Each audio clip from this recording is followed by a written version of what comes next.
Welcome back to our discussion on The Life We Bury by Allen Eskins. We're glad you stopped by. Say hello in the comments or email us at thegallimaufrygals@gmail.com. You can also find us on Instagram and Twitter. We're excited to meet fellow book lovers and book lovers to be, and to have conversations with you. Thanks again for hanging out.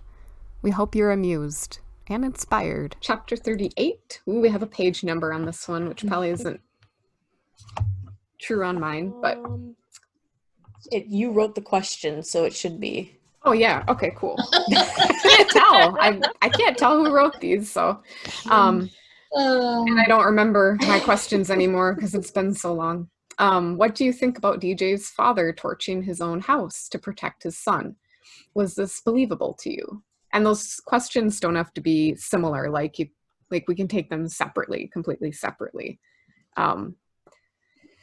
So I thought that I didn't think that that's actually what happened, though. I thought that that's what they speculated was what happened, but DJ was actually the one that torched his dad's place. Yes, because he also killed his dad. Yes. Oh, that's right. Okay.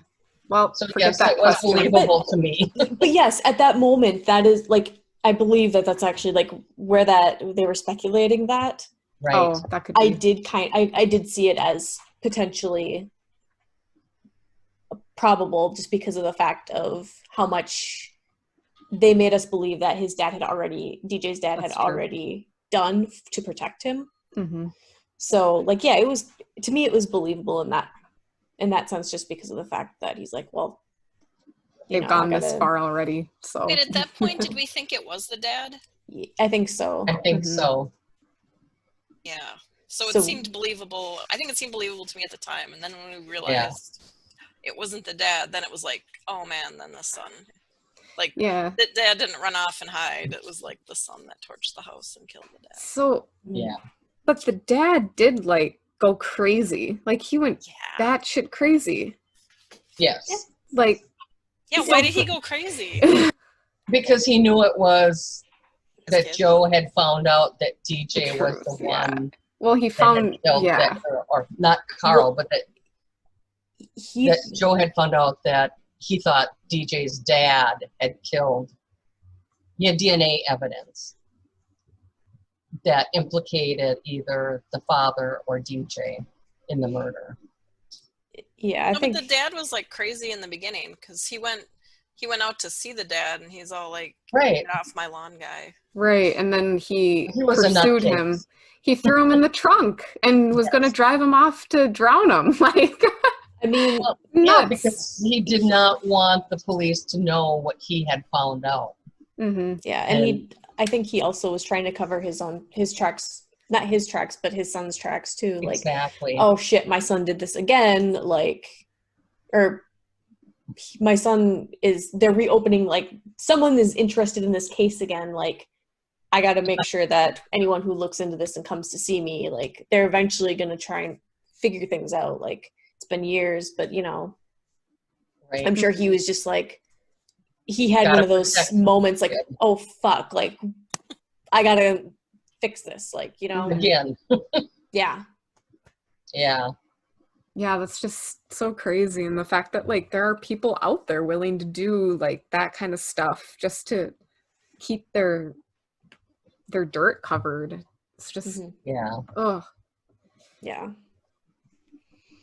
It's terrible. Yeah, so that was believable. See, and I didn't think it was believable. I mean, even as we were reading how crazy it was really someone would go to those lengths? He would be willing to murder this person for his son and torch his house? Well, so Joe thought it was the dad. Yes. So if Joe's, let's say, if DJ's dad is thinking, oh, he thinks it's me or whatever, I've just been hiding out for 30 years being free, and in DJ's dad's mind it was his son has been free for 30 years. We got away with it.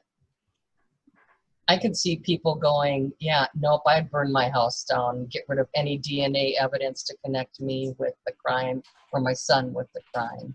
So crazy. I think I need to just sorry. Maybe I think it's more believable just because I watch a lot of freaking like true crime things. I was just gonna say mysteries like I think I just need to like read more like mysteries and watch more of this type of stuff. But that's why I can't watch this type of stuff. Like we just watched the 6-part Unsolved Mysteries on Netflix. And yeah, like just watching like 1 or 2, like it just makes you so like paranoid. People can be very scummy. Like, oh my gosh, it's amazing the links people will go to for sometimes. Like it's it's unbelievable. I mean, it's believable, but it's unbelievable. Yeah, because it's not something that would cross your own mind to do. Right. It's like no one would do that because that's just wrong. But some people will do it. People will. Yeah. And just the amount of stress too. Like oh my gosh, like trying to remember everything and like what lies you laid out and like oh, I know. It's easier to tell the truth. You don't have to worry. Oh my gosh, exactly. Yes. Exactly. So chapter 39, comment about locking that vision into place in my mind where the memory would last forever. I always think I can do this, but I can't. Photos, journal entries help me. What about all of you guys? This is a question from Mom. I remember that. Yes. I guess I don't really remember the reference. Well, I don't either really, but it was more about I can find it quick. Life in general, that there was something he wanted to remember and about locking it into a place in his mind. Mm-hmm. And it's they did it when they were cuddling. Yeah. Oh, okay. Okay. But it's like, I can't do that. I mean, I have general feelings about things that have happened in the past, but I don't always lock that memory in my mind or like that picture in my mind. I really, I mean, it might stay there for a day or a week, and then it's just more of a feeling about what happened than locking the actual vision into my head. Yeah, I have a hard time doing that too. Like there's some things that I can remember, but I feel like the harder I consciously tell myself, like, remember this exactly, and I'm like staring at it, I like don't. Like blank. Yeah, like if I don't know. Yeah, I like having like pictures and things to sort of look back at, and then I can remember, and it's like, oh yeah. What about you guys? I mean, yeah, I kind of agree with that. Like, if I don't ever try and be like, oh, I'm taking a mental picture, like now it's stuck in my head. Like, I don't ever try and do that. I mean, I do that actually for certain things. Like if I'm trying to remember something that's on a page, like my mind will mentally do that, and I can like see like book pages. I can do that in my head. Yeah, that was for studying. Yes, exactly. Like taking a test, and it's like, oh wait, I remember that was on the bottom of that one page. Yep. Yes, it's on the left-hand side. Yep, I can do that too. But like memories, like it definitely having some kind of aid to help like bring the memory back. Right, context. Is helpful, but I don't ever really try and be like, oh, I'm gonna remember this forever. Like I say that, but I don't like consciously, I'm like, this memory, like right now I'm concentrating really hard, this is gonna stay with me forever. Like I don't really like try to do that. Like that's one of the reasons why I love taking photos, is just because and I'll always have a little piece of whatever was happening, and I can look back and be like, oh yeah, I also remember this and this. Like it's like something to just kind of like pull the memories to the front.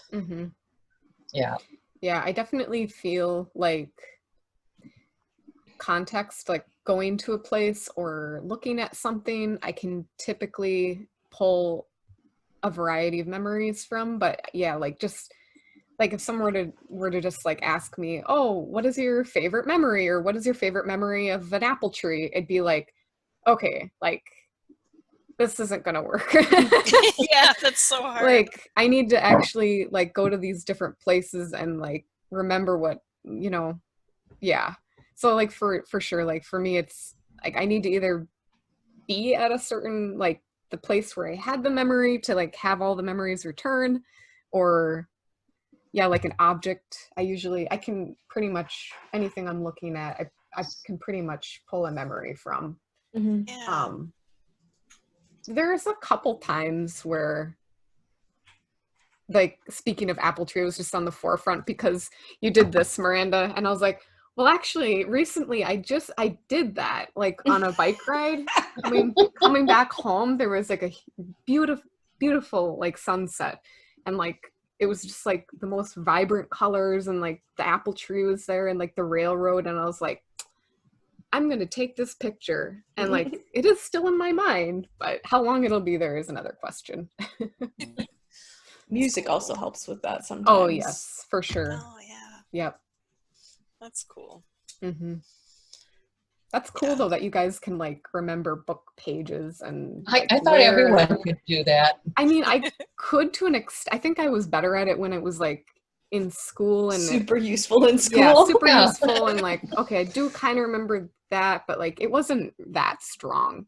Like Miranda, you like aced this Fantastic Beasts and Where to Find Them test that I put together for you, like ranking the danger level of these monsters, and like you got a 100%, and there were like 50 questions on that thing, and it's like no idea how our youth spent memorizing Fantastic Beasts. My answer it definitely did help in that situation. I believe it. That's so awesome. Yeah, I have a hard time too though with the vague questions like what was your favorite vacation and why, and or like what's your favorite thing, or like I was asked yesterday like what's a funny memory that you've had with your siblings, and it's like what, and then like considering the audience, like what's one that's like appropriate, like that doesn't seem too weird, and then I'm like trying to think, and it's like all I could think was like about the latch hook bunny pillow, and I'm like I don't know if that's a good story to tell. Or Thanksgiving, know that one. Or there's a lot of them end up with us laughing hysterically at things that really are not funny to anyone else. Right, like the acorn rug. Corn. Yep, I was thinking corn as well. Yeah, and I was thinking the grapes in Melissa's mouth, or when you guys had the how many grapes can you hold in your mouth? Right, there's like so many memories, and there's so many good ones, and then it's like how do you even like pull one out of the hat, and then like. But see, I have a picture of Melissa with a mouthful of grapes on a revolving photo screen. I remember that picture. Yeah. So it's like 5. I have that. I see that quite often. There's like 5 pictures in that picture frame. I think it's time to get some new ones in there. Yes, it is. And that's one of them? That's really random. It's like 15 years ago. Yeah. Oh, yeah. That was a while ago. Yeah. Oh, no, that's cool. That's a good picture. Good times. I was going to put a picture of Melissa as my background, but she didn't let me. No, I wouldn't either. No. Well, that means I have to find one of you, too. No. And Angie. After 43, when does garbage or recycling not become personal property? Could Joe have technically been charged with theft when he took the trash bag? So if someone wants to summarize where this question comes from. So Joe went to DJ's house, and the real DJ. He stole a trash bag from the backyard, or from the back of the house, because it had DNA on it. I think DJ, was he a smoker? Yeah, I think so. And so he was going to get some of the DNA from the ashtray, or from the cigarettes that had been thrown away. And I got to thinking about, when does garbage become not your personal property? When you stick it in a bin, or does it have to be out on the street in a bin? Or same with recycling, or his trash was just sitting on his deck, not in a container. I know that's more of like a legal question than a speculative question, so. Well, I'm not 100% sure, but I don't. Yeah. I do think it's personal property, and even if it's in a container at the end of the street. Oh, really? What, until they dump it into the truck? Yeah, I'm pretty sure it actually is considered. Or does it matter property. state by state? I think that's just a general rule. Because I know there's like, I read about, like movie stars and stuff that people have gone through their garbage and taken stuff out of there. Yeah, I'm pretty sure that it's still technically considered personal property even when it's in the bin, but I'm not. Obviously, I'm not a cop or a lawyer or anything like that. You don't go through people's garbage? I don't. I don't even go through my own garbage. So now, on a construction site, I have gone into the dumpster where they not garbage, but like like Brownstone when they were redoing the courthouse. And I actually asked the people that were doing the remodeling if then you're not stealing. It. You asked, though. No, I wasn't stealing that. So if you wouldn't have asked, yes, you probably would have been considered stealing it. That's what I figured. Because you don't know what they were going to use it for. They might have still had another use or whatever. And I get, I think, like if it's on your property, like no one should really know what's in there. Like, right. You could have blankets in there that you're storing in your bag. I don't know why you would, but lice. Who knows? Maybe that you have lice and you stuck them in a plastic bag and threw them out of your house, so that way they die. Just say, like, right? Doesn't mean it's trash. I don't know. Like, True. I just thought it was an interesting thought that had come into my head. Yeah, for sure. it is really right. Like if it was at the end of. If it was like in the end of the driveway, like or in the alley, in a trash can, like it still seems like if it's still in your yard, it still seems like you wouldn't want someone digging through it. Like even though it's garbage, like it's still stuff. I don't know. Yeah, it'd feel like an invasion of privacy. Yeah, because there's no separation from where it belongs, and like if something in your yard doesn't mean it's open to be stolen. True. Whether or not it's in a garbage bag. Right. Like you said, it might be blankets full of lice. Never know. I mean, if someone wants to steal it, then I guess they get a surprise. Now, one thing that I did think about when he took that piece of that cigarette or whatever, or he took the entire trash bag. He took the entire trash bag. Okay. Yeah. One thing that I did think about was, well, yes, it might give them DNA to prove that it was DJ, but then there's going to be the question of, okay, well, how did he get it, and why did he get it? And that's all going to come into court, and it might actually throw it out because there's no chain of evidence or chain. Yeah. Right. It wasn't obtained technically legally, so therefore. Correct. And that was one of the things I was like, but I mean, he's a college student, and I don't think he's going to school even for law or criminal justice or anything like that. So, and mind you, he had just escaped from being in the trunk of a car, being in a cabin. Right. Like he just wanted to get what he needed to prove the truth, and he wasn't really thinking of. And he wasn't even thinking at that point that it was DJ. He was still thinking it was the father. Yeah, you're right, because he just wanted to get familial DNA. Oh, that's right. True. Yeah. So it wasn't hey, you. It's like, hey, no. That's why they went there originally. But then, when the wife called him DJ, they were like, "Oh shit!" Oh. Then they left, and then they came back to get that. You're right. That's right. That's right. See, this is what happens when it's been so long since you read the whole book.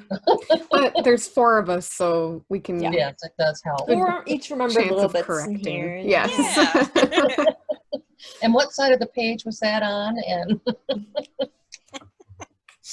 it was on this page because I was using my Kindle. Oh, okay. Well, mine is on fire, so one page at a time.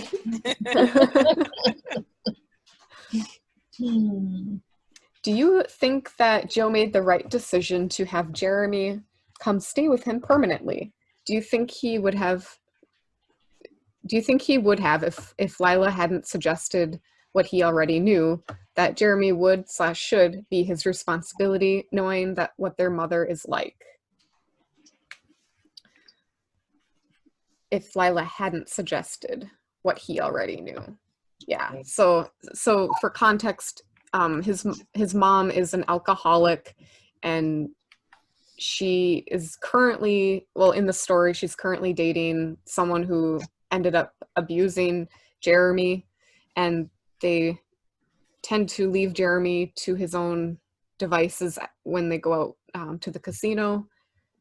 So just not a very stable home environment for Jeremy, especially not for Jeremy being especially autistic. Since they'd be gone for several days at a time. Yes. Yep. Yeah, like one time he had like a fire in the toaster and yes. stuff. So yeah, dangerous. So and yeah, they're both abusive. I definitely felt like Joe made the right decision to have his brother live with him permanently. And honestly, like the first time that there was an incident and Joe was hauling him back home, this is an objective, like, you know, a third party observation, but like no judgment. I was like kind of afraid that I was afraid of him leaving Jeremy there again. Like I was like, no, like Same. just let him stay. Like he's not doing any harm. Like, so yeah, like that actually like made me afraid for Jeremy when he dropped him off again. But, I know too, like in reality, like certain things like might not be as bad as like the worst that happens. So like with that in mind, it was like, okay, like I'm sure like, you know, I'm sure it's not like necessarily a life or death for him, you know, like there's like in the day-to-day, he's probably fine. Like he's not in an ideal situation, but he's probably going to be right. Like, and this was before the surprise ending of the book, which I don't know if I should give away or not. Oh yeah, this is oh wait, I'm sorry. No, this is later in the book. Yeah, I don't know what chapter it is. Right, but it's not at the end where they get their surprise at the very end. So this was where Joe is still going to school, still working as a bouncer. Yeah, so he hasn't, we can just say it, like he hasn't won the money yet. Yes. He doesn't have the means, the physical or the financial means to support Jeremy. Right, and they split the money 3 ways, Lila, Joe, and Jeremy, and it was for solving a murder or another murder or two about some women that DJ had killed using the same MO. So, and for me, I do think it was the right decision that Joe made, even without this extra money coming in. The part that I didn't like was that his mom was going to keep the money that she was getting from the state or whatever for taking Social care Security. of Jeremy. Mm-hmm. Yeah. And then I thought, okay, if Joe is going to be gone, and I didn't understand, well, I do understand it from reading it, why the mom didn't have him in some kind of adult programming. Because Jeremy must have been, what, 18? Yeah. I think so. So, I mean, there's still programs out there for people, adults. Oh, yeah. Oh, yeah, for sure. Well, and I think there was she didn't want she wanted control. Yeah. Mm-hmm. And she didn't want him to be any better. Yeah, because there was a part earlier in the book where Joe had talked about like a teacher that Jeremy had. Right. Mm-hmm. That basically worked with him, and the mom was like mad about it. Yeah. But she kept working with him anyway, and she would just try and make things difficult for Jeremy to like work with her. Yeah. Because she wanted control, but right, it's funny at the same time. It's like, but she didn't really want the responsibility. Exactly. Right. Yeah, that's a good way of putting it. She didn't want him to be any more self-sufficient because then she might not get as much money, or he may talk and tell people that she leaves him alone, or But I just thought, you know, as long as, I mean, no matter what, Jeremy would be better living with Joe than with his mother. But I just thought, you know, I was thinking, boy, I hope he gets him into a program or looks into that. I know it's just a book, but you know.